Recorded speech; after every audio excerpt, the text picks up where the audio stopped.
Suicide and Recovery, a personal essay by Jesse. A small figure stares down the visage of death. The child seems strangely familiar with death, the dark circles under their eyes betraying a deep exhaustion. The two consider each other, but fail to make a move. For years, this continues. Youth is often associated with vigor, positivity, and joy. People tend to look back on their childhood with nostalgia, wishing they could go back to that time. I feel the opposite.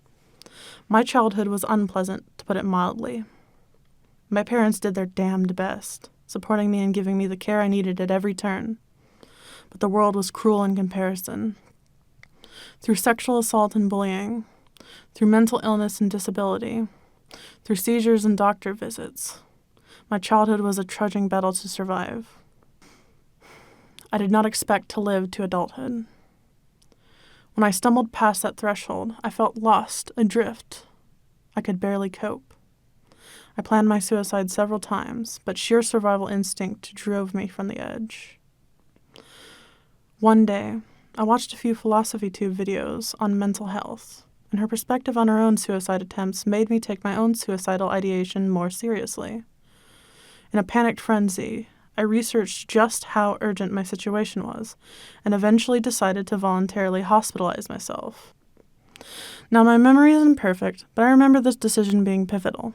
It gave me important access to mental health resources and also a space where my needs were constantly met. It didn't cure me of suicidal ideation, but it was a domino in that process. Now, if you're considering doing this yourself, it did put me about $2,000 in debt, even with insurance. In the United States, unfortunately, but it was worth it in my situation. Death looms, still as ever, but the child has since grown and begun to wander. Now an adult, this person looks at death less and less, finding more interest in the life around them. I've been in and out of therapy all my life.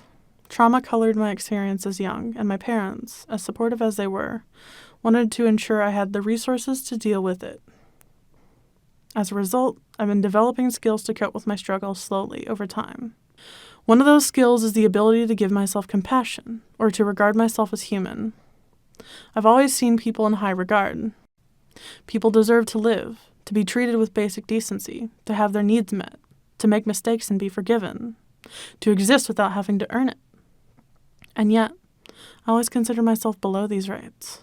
I don't deserve to live, to be regarded or forgiven, to make mistakes.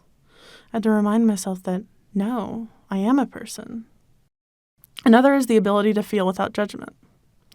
I feel emotions viscerally and intensely, and trying to repress them only causes the emotions to fight back, like a monkey in a cage rattling against the bars. It's hard to accept a feeling that sucks, but ironically, letting it happen usually lets the feeling go away easier. And a quick breath and internal reminder can be the thing I need to do just that. But what is the cure to my suicidal feelings?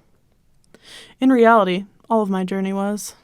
But getting specific, I think the thing that changed me from a suicidal person to someone that explicitly wants to live was learning my reason for living.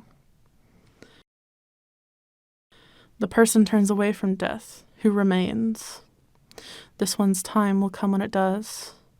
For now, their choice is to remain with the living once more, to frolic in the fields of growth. A big part of my journey was existential philosophy. I'm a fan of Camus and his philosophy on suicide, though my personal approach differs. But I think The Myth of Sisyphus is a good read on the topic of suicide, and quite hopeful at that. For my approach, my basic beliefs are like this. The world exists as is, with no purpose or meaning. It was not made or divined, it just came to be. People have no higher purpose. Importantly, we must come up with our own meaning and purpose in life. What is that meaning? Well, it's individual. For me, life is about joy, about actually living and experiencing sensation, and having this purpose is vital to me. When I am lost, confused, upset, despairing, I can ask myself, what will bring me joy? And I have a direction. And this is what today keeps me from feeling suicidal most times. I have a lot going right for me right now. But I also have a concrete, foundational philosophy of life, a reason to exist, a desire to live. Even in some of my worst moods, where I would have considered suicide in the past, now I keep thinking, desperately, I want to live, damn it. This essay was written July 18th, 2024, and recorded August 12th, 2024. Property of sketchyjesse.com.